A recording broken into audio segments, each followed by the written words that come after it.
Boa tarde, pessoal. Eu sou o Angelmar Roman e vamos conversar hoje, nesse domingo que o Instituto Planeta Vida está fazendo. E o meu tema vai ser alimentação das crianças após os 6 meses. Após os 6 meses, porque até os 6 meses é o leite materno ou os equivalentes em fórmulas. Eu vou ficar aqui olhando o outro lado para ver se tem perguntas. Então, eu vou ficar aqui no tablet olhando. Nós vamos combinar o seguinte: eu vou tentar falar mais ou menos durante 40 minutos e se tiver perguntas, nos minutos seguintes eu me dedico a respondê-las. A primeira coisa que me parece que é importante a gente ver na alimentação das crianças é que a ciência ela não foi suficiente para explicar como é que a humanidade chegou até aqui, né? Sem todos os suas informações e seus rigores, né? Todos esses. O tempo biológico é completamente diferente do tempo da vida cotidiana. 30 mil anos dentro do biológico é como se fosse um dia. Muda tudo muito lento. E como é que a humanidade chegou até agora? Né? Sem todo esse conhecimento científico. Então, o conhecimento científico é uma ferramenta importante que trouxe para a gente conforto, longevidade, etc. E cobrou um preço por isso. A gente pode dizer que na concepção indiana existe o conceito de ilusão, Maya, de que a gente tem que tomar cuidado para o crescimento espiritual da gente. Ele não acontece enquanto a gente ficar perdido, ficar iludido. A nossa civilização moderna, ela tem também uma maia, só que ela não nota, né? Primeiro que ela, oficialmente, ilusão é acreditar naquilo que não é possível pesar e medir. Então, se toda a vida da gente, emocional, por exemplo, toda a vida simbólica da gente, ela é depreciada e ela não tem exatamente o status de verdade ou de coisa que a gente possa se apoiar. E talvez a gente tenha uma maia real, que é essa ilusão de que tudo que é mensurável, né? Tudo que eu posso tocar e medir, se eu possuí-los, eu vou ser feliz, né? Tanto que os ricos não são mais felizes necessariamente do que as pessoas que têm o básico.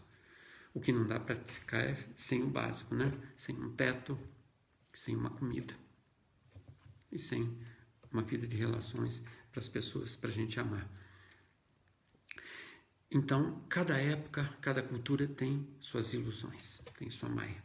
Então, a gente tem também elas, né? E a gente nunca nota. Estou falando isso porque a gente vai discutir alimentação e eu vou falar muito mais em cultura.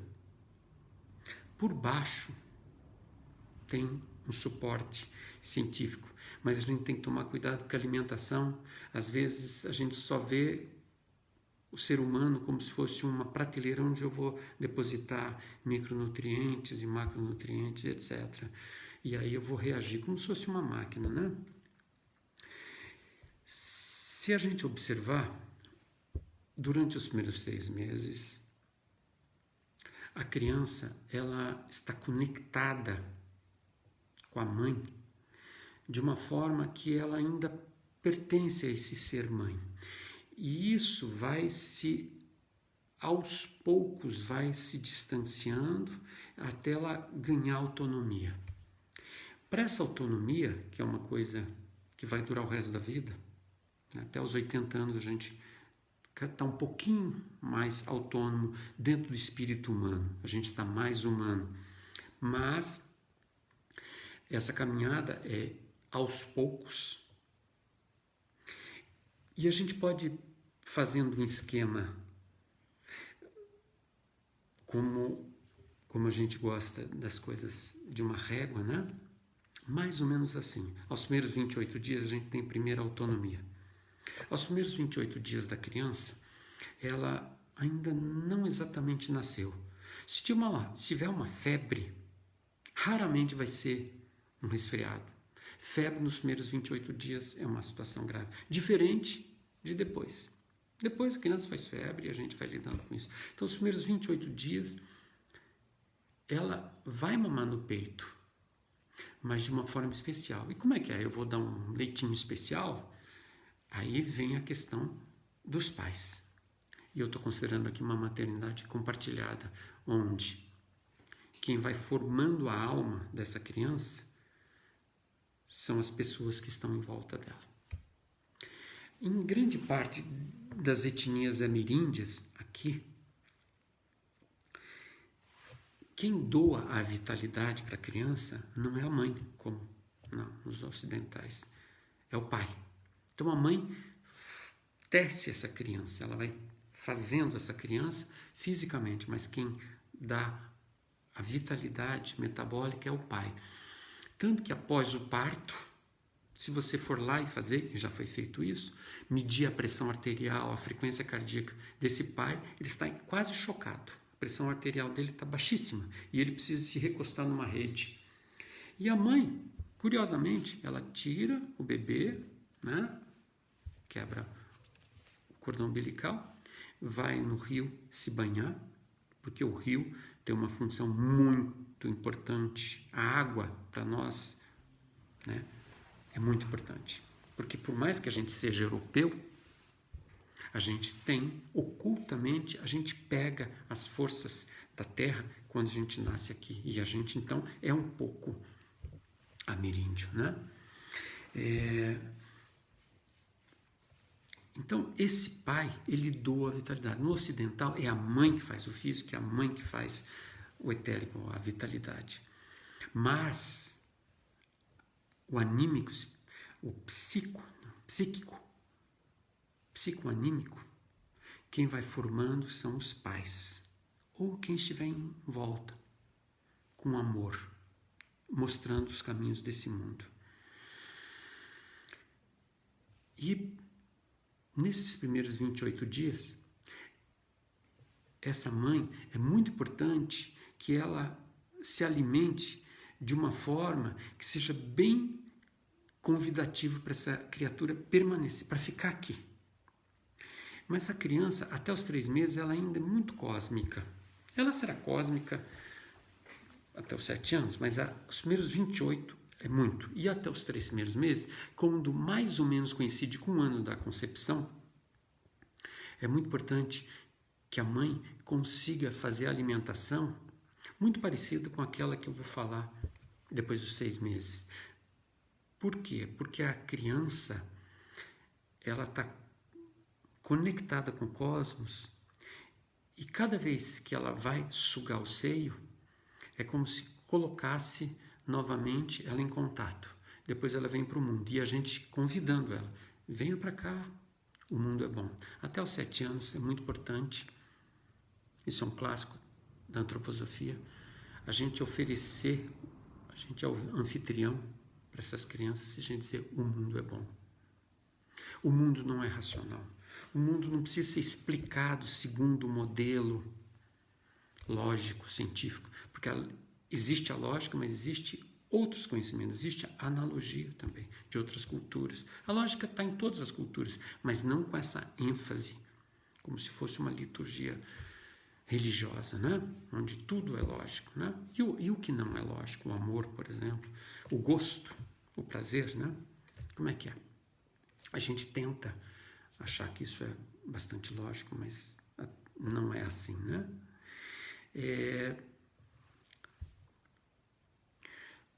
Como é que antes da gente fazer as receitinhas, porque no final eu vou falar uma receitinha de como é que pode ser os próximos 6 meses. Como é que é essa alimentação? Que cuidados que eu tenho que ter?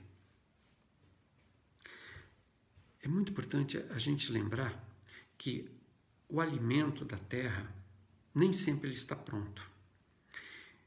Ele pode estar pronto, mas não está totalmente humanizado para mim, singularmente para mim. Diferente do leite materno. O leite materno, ele foi singularizado. Ele foi criado junto nesses 9 meses com essa criança. A criança, ela está mergulhada, quando ela está no útero, no líquido amniótico. E quando ela nasce, a sequência do líquido amniótico é o colostro. É um leite que é mais rico em gorduras. E ele é um pouco mais ralo, assim, ele não é tão branquinho, como se fosse uma continuação do líquido amniótico. E o leite materno é a continuação do colostro. E o que nós vamos tentar fazer depois dos 6 meses vai continuando o leite materno, mas nós vamos oferecendo os alimentos da terra, para eles se tornarem cidadãos da terra. O que nós queremos é que os nossos filhos, que os filhos desta época, eles sejam cidadãos daqui. O que é a digestão? A digestão é uma forma de pegar o alimento e tornar ele autêntico, carimbar com a minha identidade. Para isso eu preciso enfrentar a identidade desse alimento. Por isso que a gente vai oferecer para as crianças, e cá entre nós, para os idosos também. Por quê? Vou fazer um comentário à parte. Se a gente fizer um gráfico, uma curva, a gente vai perceber que a criança está chegando e o idoso está saindo, deixando o mundo para os novos que estão vindo aqui cursar essa vida. O metabolismo de uma pessoa de 60 anos é fácil a gente deduzir que não é o mesmo de uma pessoa de 25 anos. E a gente sabe disso com uma criança. Nenhum pediatra recomenda para uma mãe não dê cerveja para o seu filho de 2 anos. Porque isso está dentro da nossa cultura. Graças a Deus não precisa se explicar isso. Espero que a gente não precise explicar. Nós estamos numa época de pós-verdade e tal, né? Porque isso está dentro da nossa cultura. Mas os idosos começaram a aparecer cerca de 30 anos para cá. Né? Povoar. Tinha sempre idosos, mas era muito raro. Agora os idosos estão povoando a nossa época. As casas já têm um idoso lá. E a gente não percebe o óbvio, que esse idoso também não tem um metabolismo igual de um garoto, de uma garota de 25 anos. Eu lembro que eu tenho um paciente, ele tem, acho que 78 anos, e tem uma filha que sempre cuida dele aqui. E vem os filhos do interior e fazem festa, e levam carne gordurosa, e falam assim, mas pai, eu trouxe aqui porque eu sei que você gosta disso aqui e tal. E ele come, ele gosta. Só que daí ele passa mal durante 2 semanas. Aqueles torta de limão, né? Depois de um churrasco e etc, etc, etc. Daí depois a gente vai fazendo a alimentação direitinho, para sossegar, né? A filha que cuida aqui fica muito brava com isso, porque a gente não percebe isso. Ainda não está na cultura de que um idoso não pode comer essas coisas. Né? Não é porque é proibido, é porque ele está em outro metabolismo e ele está com outras metas. Ele já está preparando a sua carreira solo para deixar aqui a vaga para outra pessoa e ele seguir sua jornada. Né? Jane, boa tarde, Jane. Então, essa digestão precisa descaracterizar a identidade daquele alimento até tornar zero. Quando torna zero, aí eu começo a colocar o carimbo da minha identidade para esse alimento poder me sustentar. A criança, obviamente, não tem esse poder, essa espada lá na vesícula dela, né? A vesícula produz bile e simbolicamente os alquimistas falavam que essa bile é como se fosse uma espada, que ela vai lá e quebra a identidade desses alimentos para depois ser absorvido. Por isso que muitas culturas, por exemplo, aqui na América, né? A mãe vai dar um milho para a criança, milho que eles cultivaram, ela mastiga o milho, ela cozinhou, mastiga, as enzimas, as pitialina, as enzimas, a amilase que está aqui, vão trabalhando. E daí ela cospe e fica um mingau. E esse alimento que ela dá para a criança, ou seja, já está semi-digerido. Porque a criança ainda não tem toda essa espada para descaracterizar o alimento e assumir, carimbar com a sua identidade aquele alimento. A digestão, o Rudolf Steiner, que foi a pessoa que idealizou, que identificou a antroposofia, ele dizia que a digestão é uma continuação da degustação. Ou seja, o paladar, a gente tem uma consciência aqui. Depois ele vai se tornando inconsciente, mas ainda o trato digestivo vai experimentando, vai provando aqueles alimentos. É como se fosse uma estrada, o meio externo dentro de mim. Da boca ao ânus é uma rodovia do meio externo. E o sistema digestivo vai degustando, atacando com enzimas digestivas e vai colhendo aquilo que serve para sustentar a minha identidade. É muito importante a gente lembrar uma coisa, eu vou trazer um assunto médico, um pouco chato, mas acho que ajuda a ilustrar. Os alimentos, se a gente não tivesse essa capacidade de tirar a identidade desse alimento, seja qual for, a gente não suportaria absorver. Se a gente pegasse suco de brócolis e injetasse no sangue da gente, a gente morreria. E olha que o brócolis é do bem, né? Existe uma condição chamada encefalopatia hepática. O que é isso? O próprio sangue da gente, ele tem determinadas substâncias que se eu deglutisse e o fígado não conseguisse digerir, ela seria tóxica. Como é que é essa condição chamada encefalopatia hepática? Algumas pessoas desenvolvem por questão familiar e depois tem os estímulos, né? Ou gordura, ou álcool. Geralmente, quando eu tenho cirrose numa família, muitas vezes essa cirrose vai também acometer pessoas que não bebem, irmãos que não bebem, mas que fazem um depósito gorduroso por uma questão familiar e depois ele vai se tornando cirrótico. Cirrose, esquirro, é como se fosse, vai empedrando e os canais vão fechando e o meu fígado vai fechando as portas e até que ele não funciona, vai entrando numa insuficiência hepática. Muito bem, quando o meu fígado vai diminuindo a minha função, eu já não consigo dar conta, chego no balcão, os alimentos para eu atender, para eu metabolizar, eu não consigo. Eu pego, mando para fora, mando primeiro para a pele ajuda a digerir. E quando isso é uma situação muito grave, o próprio sangue que tenta entrar não consegue e começa a fazer varizes, inclusive no esôfago. Então o esôfago tem varizes e às vezes essas varizes começam a pingar, sangrar e vai para o estômago. 100 ml de sangue, veja bem, 100 ml é meio copo desses descartáveis. 100 ml de sangue é suficiente para quando cai no estômago é absorvido o meu próprio sangue. Vai para o meu fígado não consegue detoxicar esse sangue, essas substâncias que estão no sangue, principalmente uma substância chamada amônia, entra no sangue e vai e faz uma encefalopatia. Eu entro em coma e depois morro. com o meu próprio sangue. Vocês estão percebendo como é importante essa questão da espada? De lá tirar a identidade daquele alimento e dar a minha identidade. Mas o sangue não tem a minha identidade, mas não como alimento. Quando eu engulo sangue, ele passa por todos os processos digestivos.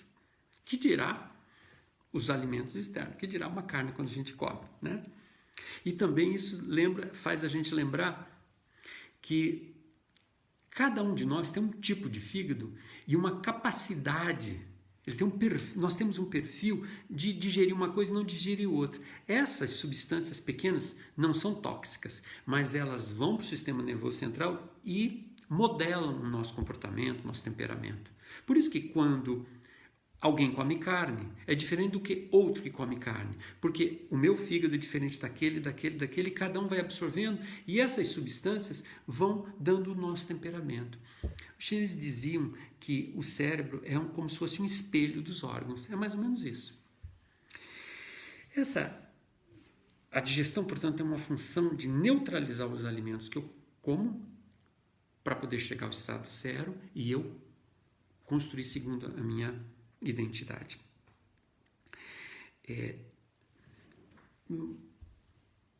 Os ameríndios têm um hábito bem interessante. Claro que nós já tivemos mais de 1000 povos aqui, antes dos europeus invadirem, né? E nós éramos os povos originários eram 5 milhões, 6 milhões talvez, né? Mas foi usado algumas... Nós europeus, né? Porque a gente é um pouco europeu, mesmo com essa alma oculta, negada, ameríndia, né? Nós europeus, a gente tem a função da identidade, onde a gente quer mostrar nossa identidade, enquanto que os ameríndios, eles queriam uma mistura, calcula o que ia dar, né? Claro que entra como se fosse um estupro cultural, né? Essa destruição, né? A varíola dizimou muito, mas a varíola e mesmo a malária são todas essas, são agravos de quando eu altero aquele meio, né? E tem alguns costumes no meio de todos esses povos com culturas e línguas tão diferentes, alguns que são persistentes. Os antropólogos, eles contam de alguns que são bem interessantes. Em momentos de ritos de passagem, por exemplo, se é uma garota que vai se tornar mulher ou um garoto que vai se tornar um homem adulto, né? Eles fazem uma opção de rituais e sempre envolve dietas. E mesmo quando a mulher menstrua, ela não pode comer determinados alimentos. Eles chamam, é um conceito que tem no interior, pelo menos do norte do Brasil, chama remoso. Esse alimento é remoso. Não é da minha cultura, eu tive contato porque eu faço visitas de supervisão a médicos que estão na floresta amazônica, e isso eu fui conversando com as pessoas e aprendendo isso. Mas isso é conhecido na cultura brasileira. Inclusive aqui no sul a gente tem alguns ecos disso. Remoso seria como se fosse indigesto. Então alimentos gordurosos são remosos, etc. E vários antropólogos da alimentação, eles tentam ver o que é. É típico daquela coisa que eu não sei explicar, mas sei o que é. Porque eu perguntei uma vez para uma liderança indígena, o que é remoso? E ele falou, eu não sei explicar, mas todo mundo aqui sabe o que é. E, por exemplo, peixe de couro, a mulher que está menstruada não come. Quando ela ganha nenê, ela não come peixe de couro. Não come carne nenhuma que seja assada. E eu perguntei, e alguns me afirmaram que a alma do bicho ainda está lá se você come churrasco. Isso é só para os churrasqueiros terem se não tem essa consciência, pelo menos esse conhecimento. E existe uma forma de comer carne que tem no interior do Brasil, no norte e nordeste, chama-se moquear. Moquear você põe como se fosse uma grade assim acima e fica fumegando, como se fosse um alimento defumado. Os alimentos defumados, portanto, moqueados, eles também Eles não conseguem tirar, descaracterizar, tirar a alma daquele bicho. Então esse bicho ainda vai mexer muito comigo. Então as pessoas que estão ou doentes, ou criança, por exemplo, não comem esses bichos. Tem que ser carne cozida. Tecnicamente, isso não tem sentido, porque quando você põe no churrasco, vai até 600 graus. Inclusive aquele carvão, aquelas partículas de carvão tão gostosinhas que ficam, elas são potencialmente carcinogênicas, né? Ou seja, eles se põem uma temperatura maior. O que eles dizem que não basta isso. Você precisa cozinhar de tal forma que o espírito saia. Eu estou falando isso para ver que em todas as culturas existe um cuidado em cada momento e que a gente, com a nossa grande arrogância, né, ocidental, científica, capitalista, cristã, a gente se acha dono da verdade e faz uma porção de coisa.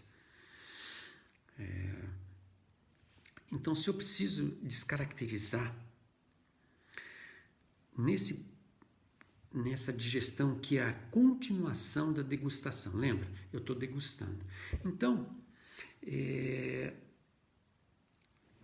o ideal seria começar uma criança após os 6 meses, e lembra, nesses 6 meses, teve a primeira, vou repetir, os primeiros 28 dias é uma determinada autonomia, que é um diploma que recebe aos 28 dias, depois aos 3 meses, depois aos 6, depois aos 9, depois a 1 ano, e depois aos 3 anos, e depois aos 7 anos. Eu vou ter que fazer uma observação. Eu estou falando sobre alimentação, que eu oriento há muitos anos, e não é porque é muitos anos que necessariamente legitima uma prática, gente. A gente pode fazer besteira durante 40 anos. Eu fiz um levantamento científico dos alimentos que eu vou dar, eu vi tabelinhas e tal, mas hoje eu não falo sobre isso, né, com os pacientes, quando eu estou orientando a alimentação de uma criança, mesmo dos adultos. Eu sou médico de família, atendo todas as faixas etárias. É muito importante essa questão do encantamento, do simbólico que tem na preparação do alimento, porque senão a gente perde a conexão e entra justamente no risco que teve. Todas as culturas têm seu risco. A nossa é o esvaziamento do sentido, é deixar tudo mecânico, explicar matematicamente e ficar sem graça nenhuma. Isso não é uma frase de efeito, isso tem consequências, que é o vazio existencial que a gente está passando agora. Se você observar, a fruta, botanicamente, ela passa por um processo de preparação do alimento. Inclusive, existe um processo de calor. Então, o alimento maduro está preparado, ele passou por uma espécie de cozimento, só que um cozimento botânico, é o cozimento das plantas. Então, o alimento que está pronto, o que é? A fruta cozida, a fruta madura. A fruta que passou por um processo de calor. Então, quando você pega uma banana madura, ela passou por um cozimento. Não precisa cozinhar. Peraí, mas e se eu pegar um alimento verde, uma fruta verde e cozinho? Então, você está substituindo, só que a gente não tem todos essa alquimia da natureza que é maravilhosa. Então, o ideal seria, nos primeiros, quando terminou 6 meses, e eu vou começar a oferecer as coisas da terra agora, ela só estava ainda, essa criança, plugando no cosmos, lembrando, ela está vindo para cá e eu estou falando o mundo é bom, eu dou um banho muito lentamente, canto canções repetidamente, redundantemente, porque os pilares de referência são muito importantes que sejam os mesmos, não ficar variando o tempo todo. Pode usar inclusive a mesma roupa, cada vez veste uma roupa para cantar a mesma música, falar as mesmas palavras para aquela criança que está vindo no mundo, porque eu tenho que oferecer tapete vermelho para ela chegar aqui. Então, o ideal seria, quando eu vou oferecer agora as coisas do mundo para ela comer, seria as frutas. As frutas, porque elas já foram cozidas pela natureza. Claro que o ideal seria aquela que não é forçada em amadurecer, porque senão eu estou fazendo um cozimento rápido. Eu eu estou fazendo um micro-ondas, uma natureza. Não é tão problema isso, mas se for, seria ideal. E é claro que seria ideal se for alimento orgânico. Nós temos um problema com essa questão de não ser orgânico. Não é, senão, eu não posso falar assim, o que não é orgânico, quimicamente, etc. Senão eu vou entrar num discurso que eu não sou capaz de dar conta cientificamente. O orgânico foi uma coisa sem encanto que foi feito. Quando uma soja ela é colhida, depois que eu joguei a semente de avião, passei uma semeadora lá rapidamente, em 15 mil hectares de terra, e depois joguei bastante venenos, e depois isso, e depois outro, e depois passei um trator, não houve o toque de nada, não houve um encantamento, uma preparação, não foi feito uma tecelagem daquele alimento. Então esse alimento, ele é mais um filho da indústria, onde não há singularização, tudo é igual. Eu acho que dá para a gente contar uma historinha que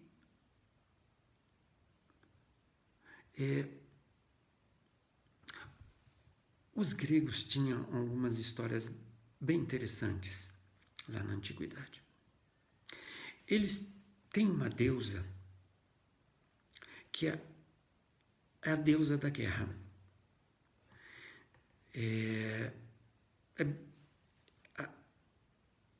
Atena, ou a Minerva lá dos romanos, a Cíntia, ela é a deusa da guerra.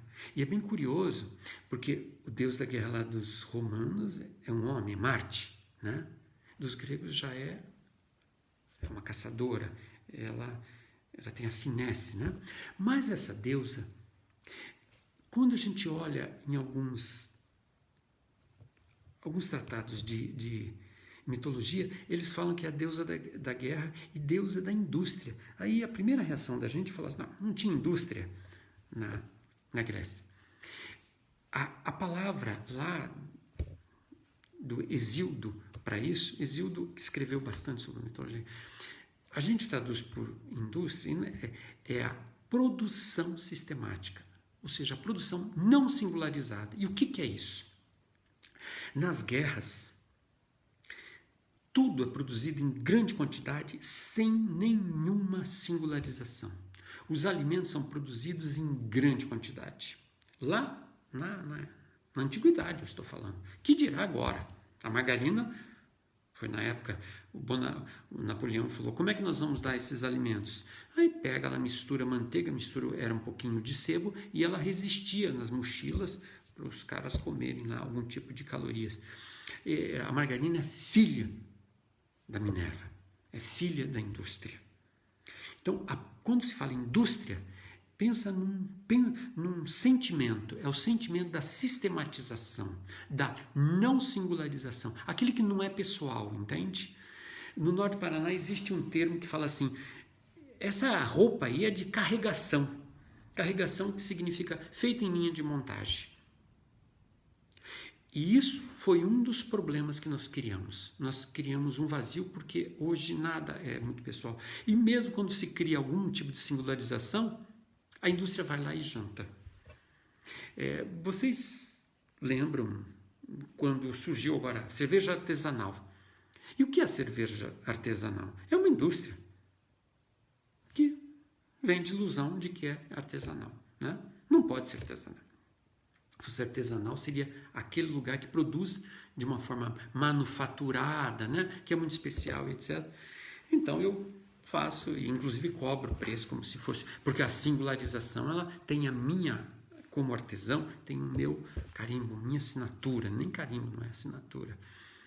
E essa coisa de fazer o artesanal, né? Eu lembro que na Inglaterra existe uma rede de cafés chamado Costa. E os ingleses começaram a resistir. Eles não gostam muito de redes, né? O que a rede Costa fez? Ela passou a comprar os cafés, né? Com nomes italianos e manteve o nome italiano. E as pessoas têm a ilusão de que está tendo aquele café daquele dono. De vez em quando aparece um guardanapo com carimbinho com a marca Café Costa e que mostra que aquilo já foi incorporado. Bom, existe, portanto, uma busca da singularização hoje. E isso não é à toa, isso porque a gente construiu um mundo vazio por causa dessa sistematização. Então, já tem uma coisa importante. Toda vez que eu puder evitar o alimento industrial, é muito importante. E se eu compro, eu vou lá naquela árvore chamada indústria e colho um fruto dessa indústria, eu tenho que singularizar ele, eu tenho que tornar ele pessoal. Naquele exemplo que eu falei da Índia, que mastiga, dá a digestão da mãe e depois ela cospe e faz aquele mingau já com a identidade da mãe e com aquele bebê que ainda está muito ligado ao etérico, muito ligado à vitalidade metabólica dessa mãe, certo? Então, qual é o alimento que já está pronto? A fruta. Se for orgânica, o orgânico necessariamente ele traz a singularidade. Diferente daquilo que é produzido sistematicamente. Então, o que a gente pode fazer nos primeiro mês, até o 7º, 8º mês? Fruta madura. Qual fruta? Bom, se eu conseguir frutas tropicais, as frutas tropicais elas têm uma mania de serem muito nutritiva. É diferente de uma fruta europeia, né? De uma cereja, um morango. Os alimentos aqui são refeições. Por isso a estratégia: banana, abacate, mamão, que eu vou falar no cardápiozinho nos últimos 10 minutos. Então, os 2 primeiros meses de chegada, onde eu vou oferecer os alimentos da terra, fruta. Há uma regra importante: repetição, redundância. Sempre a mesma coisa. Não fica cada dia dando um alimento, uma hora. Não. Essa criança precisa amarrar suas cordinhas nos referenciais fixos. Isso, primeiros 7 anos é assim. Dos 7 até os 14, a gente começa a mudar alguma coisa. Aos 14 anos, você tem que sentar e falar: o mundo não é bem assim. Aí você oferece a incerteza. Incerteza antes disso, não. É mais ou menos quando você entra numa faculdade e alguém chega e te enche o colo de incerteza. Você desiste. Os alunos de medicina, os residentes, ou seja, quem já terminou, está fazendo, por exemplo, medicina de família, a gente começa a fazer o piso dele, o chão deles tremer. E eu falo: não é bem assim, isso aqui não... Eu começo a oferecer a incerteza. Mas para os alunos a gente oferece tabelas e tal, e eles vão ficando bem seguros. Depois um dia cai na vida e vê que ser humano é da biologia, e se é da biologia é inseguro. Seguro é a matemática, é construir coisas materiais, cheio de réguas e compassos. A vida é mais. No 8º mês, mais ou menos, a gente já avança e vai oferecendo alguns legumes agora. Então, fruta oferece só 3 tipos, que eu vou falar no final, e redundantemente, sempre a mesma coisa. E aqui eu tenho que falar uma coisa muito, muito, muito importante. Se a gente der porcaria, mas der ritmicamente, o dano é muito menor. Porque a criança precisa de ritmo. Não dá para 1 hora dar uma coisa, às 9, eu vou oferecer alguma coisa, depois eu vou oferecer alguma coisa. Não, mas espera aí. E a tal da amamentação por livre demanda? Primeiro que a livre demanda, ela veio contra um pensamento europeu que tinha. Eu tenho até alguns livros antigos, bem interessantes, que diz, por exemplo, tem um que diz assim: a mãe tem que amamentar a cada 4 horas, mesmo que a mãe chore, mesmo que a criança chore, porque precisa aprender direitinho e tal. Ou seja, era uma rigidez tão grande que veio essa coisa para dissolver. É segundo a demanda da criança. Eu acho que isso não é fácil, porque depende da vida da mãe. Às vezes as mães não podem dar conta de ficar disponível o tempo todo, né? Então, do jeito que for possível, e a criança vai se organizando a cada 3 horas, e não a cada 4 horas, e mesmo assim, quase livre demanda. À noite, tentar fazer o jejum noturno já pode fazer após os 28 dias. Agora, até os 3 meses ainda vai, mas depois dos 3 meses tem que ter um jejum noturno, gente, é muito importante. Criança que não dorme não cresce. A somatotrofina, um hormônio que faz que ele é extremamente anabolizante, é a criança está dormindo. Então é importante pular uma mamada, tentar fazer um jejum de 4 a 6 horas, seria o ideal. Né? Não vai ter hipoglicemia, essa coisa que tem em berçário ou em UTI em crianças doentes. Então, a criança que faça jejum noturno desde os 1 mês, 2 meses de vida, não há problema. Vamos, isso é do bem. Né? Então, nós fizemos as frutas de uma forma redundante, sempre no mesmo horário, o banho sempre no mesmo horário, cantar a mesma música. Tudo isso é alimento, ela está chegando aqui, nós estamos mostrando, nós somos os anfitriões do mundo. Então, os referenciais têm que ser pilares fixos. Não a cada dia, cada hora. Isso é muito transtornante. As crianças chegam desesperadas com isso. Aí, quando coloca essa coisa da repetição, da redundância, pronto. Ela se sente cidadã, onde ela consegue jogar as cordinhas dela para se construir como um ser cidadão desse mundo. Então, depois, os legumes. Eles estão quase prontos, mas eles não estão prontos. Uma abóbora não está pronta. A gente não consegue chegar, abrir uma abóbora e comer. A gente precisa de terminar o serviço. Diferente da fruta, lembra? A fruta ela recebeu um processo de calorosidade e cozinhou, entre aspas. Então a fruta já está cozida. Esse legume não. Requisito do legume. Primeiro, eu vou sugerir 3 legumes. Escondidinho, na realidade, eu estudei isso em tabelas para ver se eles se complementam, etc.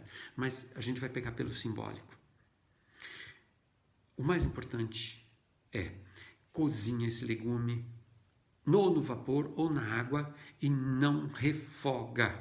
Não põe óleo, alho, cebola, deixa chegar a 300 graus, depois joga. Não faça isso. Tudo, lembra do começo quando eu falei do remoso, tem que ser cozido, tem que ser a 100 graus. 100 graus. 100 graus o fígado tolera.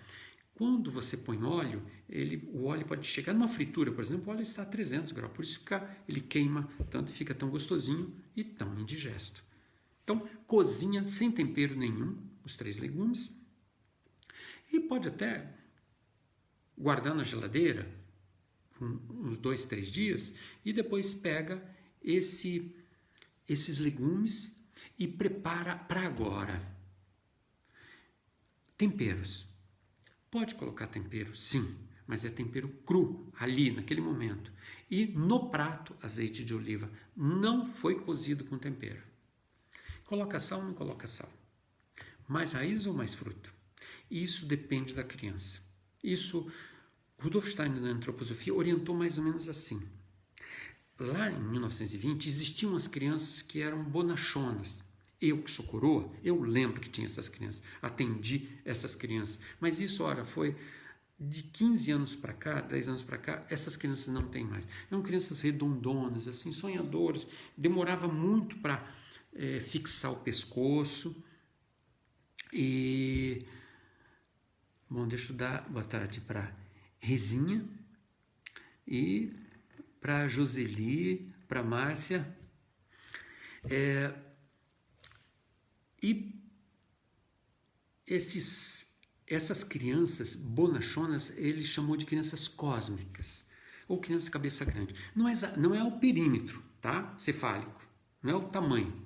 É a criança que ela tem a face pequena e a cabeça muito grande, e elas são sonhadoras, ela demora. Aquela fontanela aqui, tem aqui, que chama moleira, ela fica aberta, os dentes demoram 1 ano, né? A criança, ela fica só rindo e ela quer mamar, ela ganha peso e ela tem um pouco tônus, ela é bem gordete, assim, né?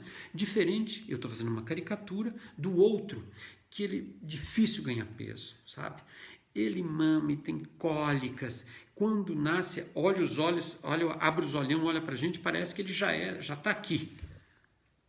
E a gente vai examinar essas crianças, ela olha para a gente como foi, o que você está apertando a minha barriga aí? Né? Criança com meses de vida. Essas crianças tais bonachonas, elas têm muito poucas hoje. Cabeça grande, que eles chamam, né? Hoje só tudo cabeça pequena. Mas por quê? A Rita também. Oi, Rita. Por quê? Por causa dos estímulos. Veja, nós já fomos estimulados, os pais foram estimulados, essa gestante vai ser estimulada, então esse espírito humano que há, essa individualidade acorda muito precocemente, já acorda dentro do útero, né? Então essas crianças já vêm acordadinho. Observa os bebês no colo das mães. Eles olham a gente, parece que estão entendendo tudo, só falta levantar o dedo e falar, deixa eu dar a minha opinião. Isso não era assim há pouco tempo, pouco para mim pelo menos, né? Há 15 anos atrás tinha essa divisão, e no tempo lá em 1920, quando Rudolf Steiner falou mais ou menos isso, era muito presente. Então esses bonachões, esses cabeças grandes estão ocultos, a gente não é tão fácil, eles têm, mas a gente não consegue ver tão facilmente isso. Só quando a gente vai acompanhando, vai percebendo que eles são mais ligados à barriga, são mais metabólicos, né? Diferente do outro, que é acordadinho, que é ranzinza, ele pega o leite e degusta, e ele não está aqui no abdômen, ele só está aqui nas visões, né? E nós estimulamos, né? A gente quer ensinar inglês para ele com 3 meses de idade, né? Já quer mostrar o computador, a gente fica estimulando com luzes e sons maravilhosos, né? E essa criança vai despertando. Lembra que o despertar do espírito humano, ele vai desgastando a vitalidade, por isso tem que ser aos poucos. Volta para a alimentação. Eu estou no 8º mês e eu comecei a introduzir os legumes que a gente cozinha e só tempera no prato. O ideal seria 1 colher de sopa, olha a quantidade grande de azeite de oliva que você põe cru no alimento. Passado mais ou menos um mês e pouco, e está indo tudo certinho, e eu não vou falar das exceções porque não dá tempo, porque tem criança que não aceita fruta. Você tem que entrar com os legumes. Então eu tenho que tornar esse legume muito palatável, muito amigável. Lembra lá do início que eu falei que a gente degusta, a digestão, ela continua, é como se fosse degustar uma comida, só que é inconsciente. Ele continua degustando. Então eu tenho que deixar esse alimento super bom. Batendo no liquidificador não adianta nada. Você não humaniza o alimento. Então você tem que amassar e falar coisas. Você vai encantar esse alimento. E aí, mais ou menos no 9º mês, a gente vai oferecer o cereal. O cereal, ele é como se fosse um alimento que ele recebeu as forças de endurecimento. Ele dura mais, né? Mais do que um chuchu, né? Um arroz. Ele fica como se fossem pedrinhas. Então ele está quase como mumificado. Ele é vivo, mas ele está adormecido. Então eu tenho que acordar. Por isso que exige um cozimento.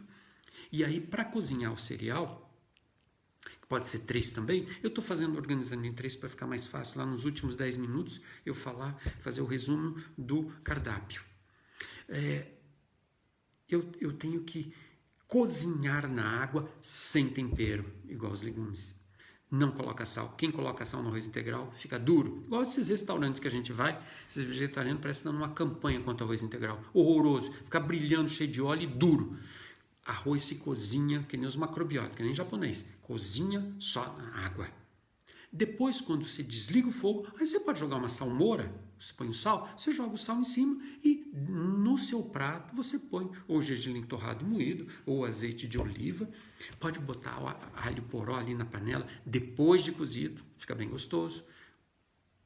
Pode cozinhar com açafrão, se quiser, que vai ser digestivo.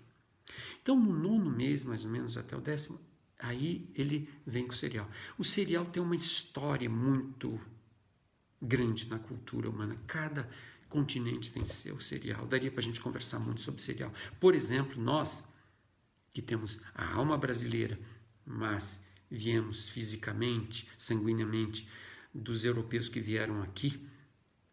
Alguns vieram para ficar, mas originalmente, vocês sabem que não, né? Em 1500, isso aqui era um fazendão extrativista.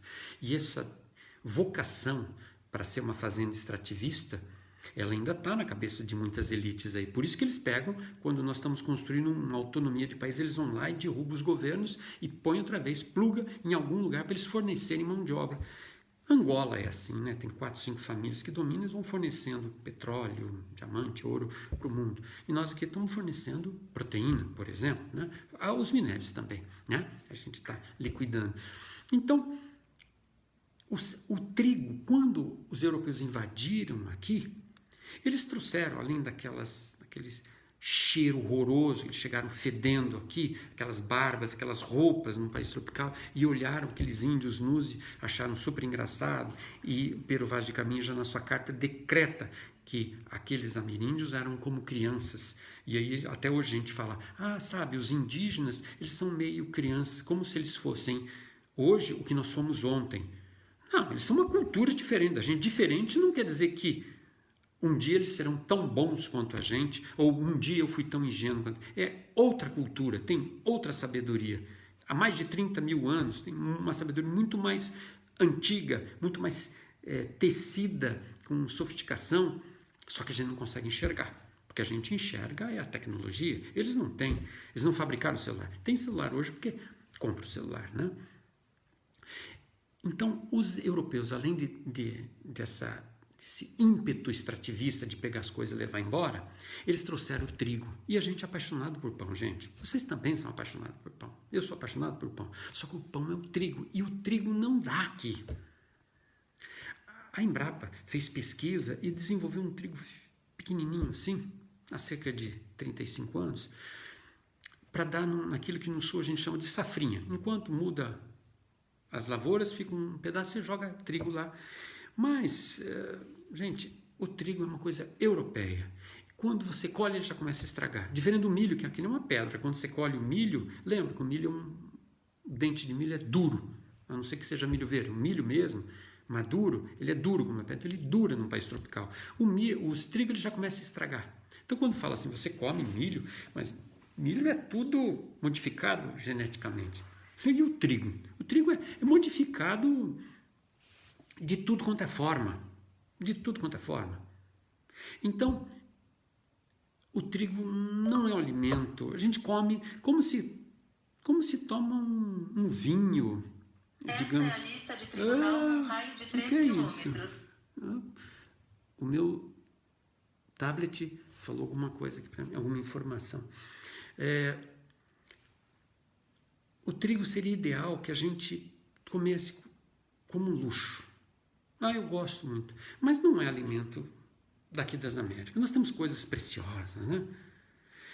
A mandioca, você faz tudo com a mandioca, né? Então, as frutas, né? Então, aí entra o cereal. E aí o cereal, ele já recebe um carimbo no seu passaporte de se tornar cidadão, essa criança. Agora ela já começa a trabalhar outras forças muito mais sofisticadas. E curiosamente, eu não prescrevo para os meus pacientinhos proteína antes de 1 ano. Eu tenho que fazer uma observação sobre isso. Eu estou aqui falando esse ponto de vista imaginativo, simbólico, tentando encantar essa questão da alimentação. Além da base científica que eu falei bem pouco e quero falar bem pouco. Na realidade, eu busquei, obviamente, as tabelas e tal, mas eu acho que reduzir alimento a um bando de tabela, eu acho que isso aí é horroroso.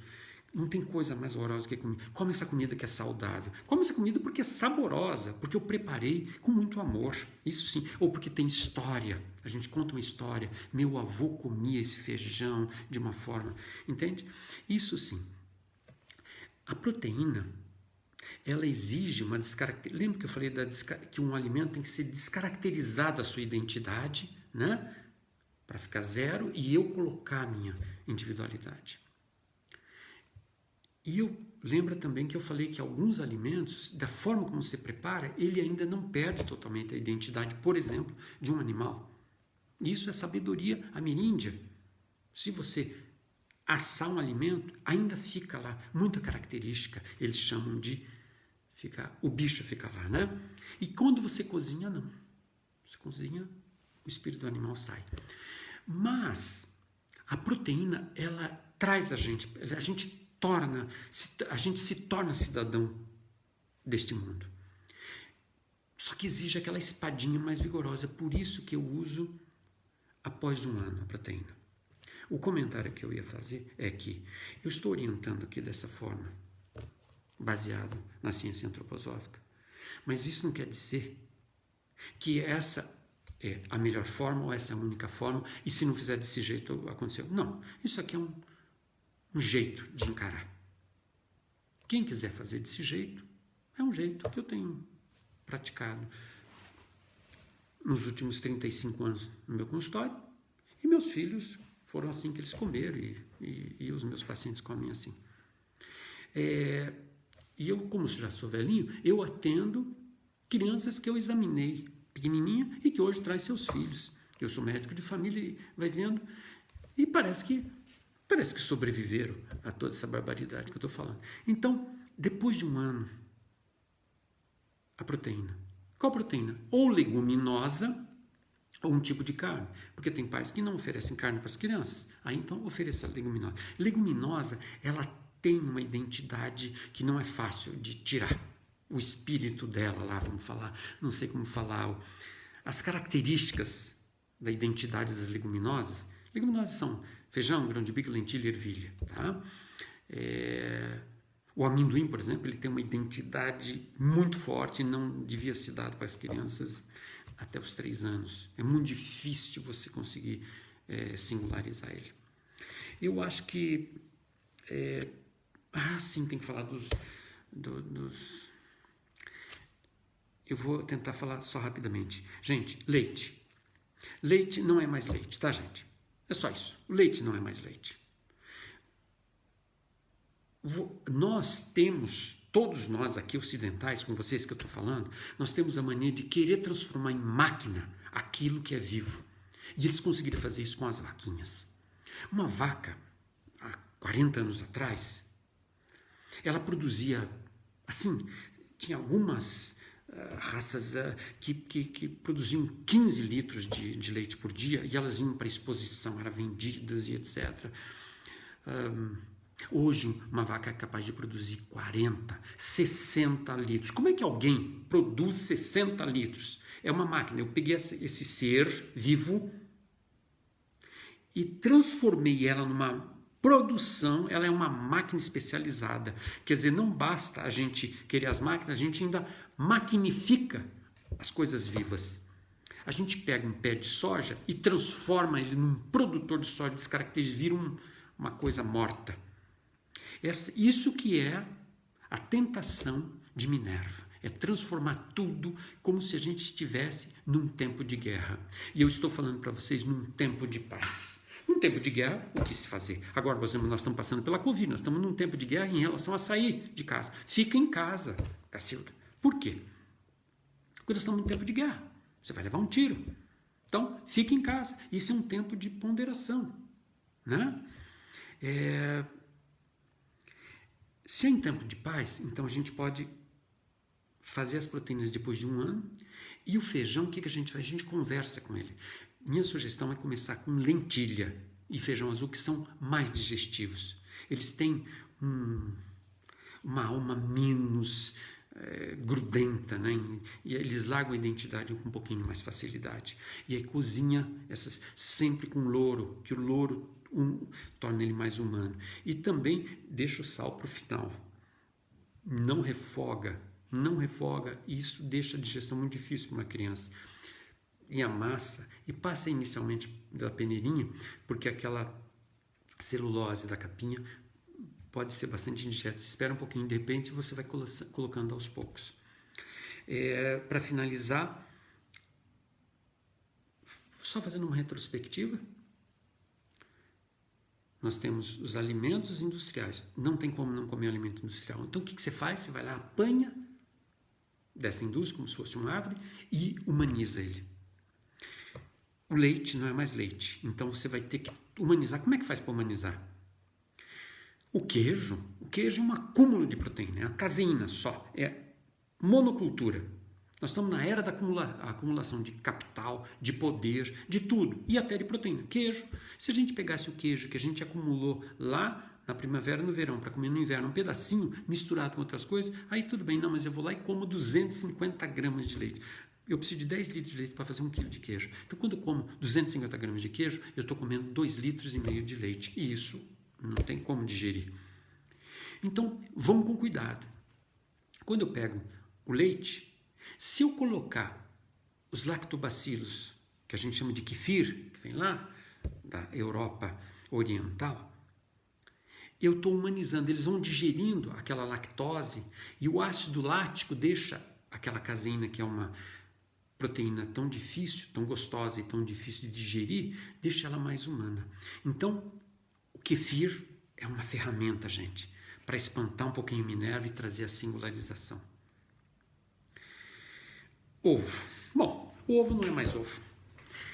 Mas, quem é fanático por ovo, porque precisa de proteína, essas coisas mecânicas, né? Eu, para ter músculo, eu preciso comer músculo. Não, isso é infantil, gente. Tá? Das múltiplas etnias que tem na África, né? Porque lá não é negros. Na África tem negros, não. Tem múltiplas etnias. Existem etnias que têm homens enormes e musculosos que comem pouquíssimas gramas de proteína. Tem a ver com o biológico e comendo o mínimo já está bom. Que a cultura ensinou a gente. Não precisa de tabelinhas, não. Ovo, se a gente fosse lenhador, a gente teria uma espada na vesícula suficiente para descaracterizar. Qual a diferença entre ovo e carne? O ovo sobrecarrega menos rim, a clara de ovo, porque a gema é gordura pura, colesterol. A clara é albumina, é proteína. A questão é que, simbolicamente, a carne chegou lá. A carne é carne, o ovo não. O ovo é um vir-a-ser. Ele é uma semente, é um projeto de um dia se tornar proteína, de se tornar carne. Então, quando você digere, quando você engole, quando você come o ovo, lembra que você tem que descaracterizar. Então, você tem que descaracterizar não só quimicamente, mas aquele projeto de vir a ser. Ele tem uma planta do edifício não construído. Você tem que desmanchar isso. E isso não é fácil. Para a criança, meu ponto de vista é, não se dê ovo. Depois dos 3 anos, pode até fazer alguns preparados e entra como insumo. Não acho que é uma coisa legal. E a criança não vai sentir falta, pode ficar tranquilo, né? E as carnes? A carne a gente precisaria de falar, não vai dar tempo, né? Mas só lembrar que quanto mais o bicho estiver solto, menos infeliz, menos ele foi escravizado, maltratado, porque senão vem tudo impregnado, está tudo isso impregnado, tudo isso que eu fiz com esses bichinhos, né? Confinar eles, como a gente faz com as galinhas, com os porcos, né? Então, o boi pelo menos tem um caminho um pouquinho, pelo menos ele tem lá, de vez em quando. Então, ele não joga tanta toxina, né? Tanto inferno que é viver confinado, comendo sempre a mesma coisa. Né? Carne de galinha é o pior de todos. Galinha orgânica, certamente, ela é muito mais saudável. Os peixes que não são confinados, muito mais saudável. Hoje está.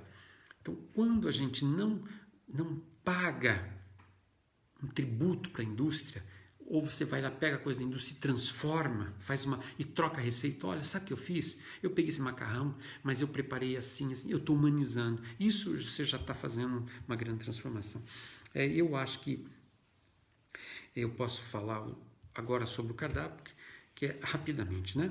Então, os primeiros 6 meses, leite materno, lembrando que as autonomias, os carimbos no passaporte desse ser que a gente está tornando ele cidadão desse mundo é 28 dias, 3 meses, depois 6 meses. Aos 6 meses eu começo a oferecer. É 6 meses mesmo? O ideal seria quando a criança tem dentinho. Quando a criança tem dentinho é que eu ofereceria comidas da terra.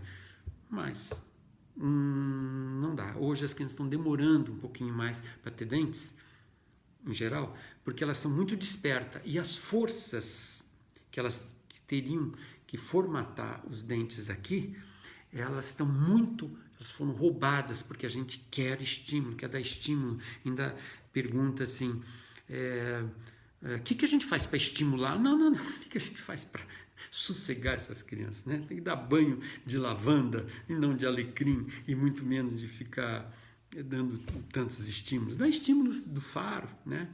De músicas pentatônicas. Pentatônica é aquela música das teclas pretas do piano, exclusivamente, são 5 notas. Então, quais frutas? Banana, abacate e mamão. Amassa os 3 juntos e oferece às 9 horas e às 3 horas da tarde. Quando chega nos 8 meses, a gente já conversou, os legumes. Para ficar mais fácil, 3 também. Uma raiz que tenha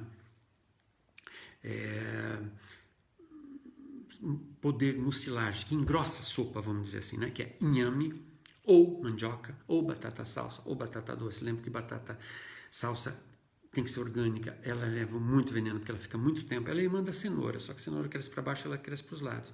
E ela é muito atacada pelos nematóides, então é muito comum usar veneno. Então tem que tomar cuidado.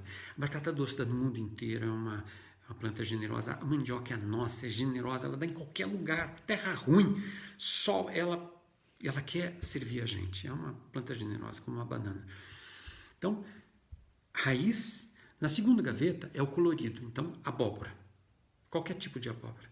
Ou beterraba ou cenoura. E o terceiro é o chuchu, que é 95% de líquido e ele tem uma vitalidade. Esse líquido está todo banhado por uma força. O chuchu é uma cucurbitácea, ele é uma abóbora que recebeu uma força cósmica e ficou pendurado igual um pingo d'água. Assim, ele é um pingo d'água, ele domina os líquidos. Fundamental. Esse é insubstituível. Diferente dos outros que você pode cambiar entre, né, mandioca, inhame, batata doce, abóbora, beterraba ou cenoura. Sempre 3. Cozinha, sem sal, etc., como a gente conversou. Cereal. Cereal pega o arroz integral, bate ele cru no liquidificador. O liquidificador só usa para alimentos crus. E nem com a fruta. Ele tira as vitaminas, a velocidade é muito grande. Só para triturar. Ele vira quirera, para cozinhar mais rápido. Sem tempero, lembra, tempera só quando desliga o fogo. Pode usar também fubá orgânico, uma maravilha. E lembra da aveia, que é o cereal mais rico que tem, dá para se fazer rapidamente. E proteína ou carne ou uma leguminosa. Tá bom? Eu dei o meu tempo. Não vi nenhuma pergunta, então eu acho que tá bom, né, gente? Qualquer coisa, se comunica comigo e a gente esclarece. Tá bom, gente? Tem que concluir. Como é que faz para gravar aqui?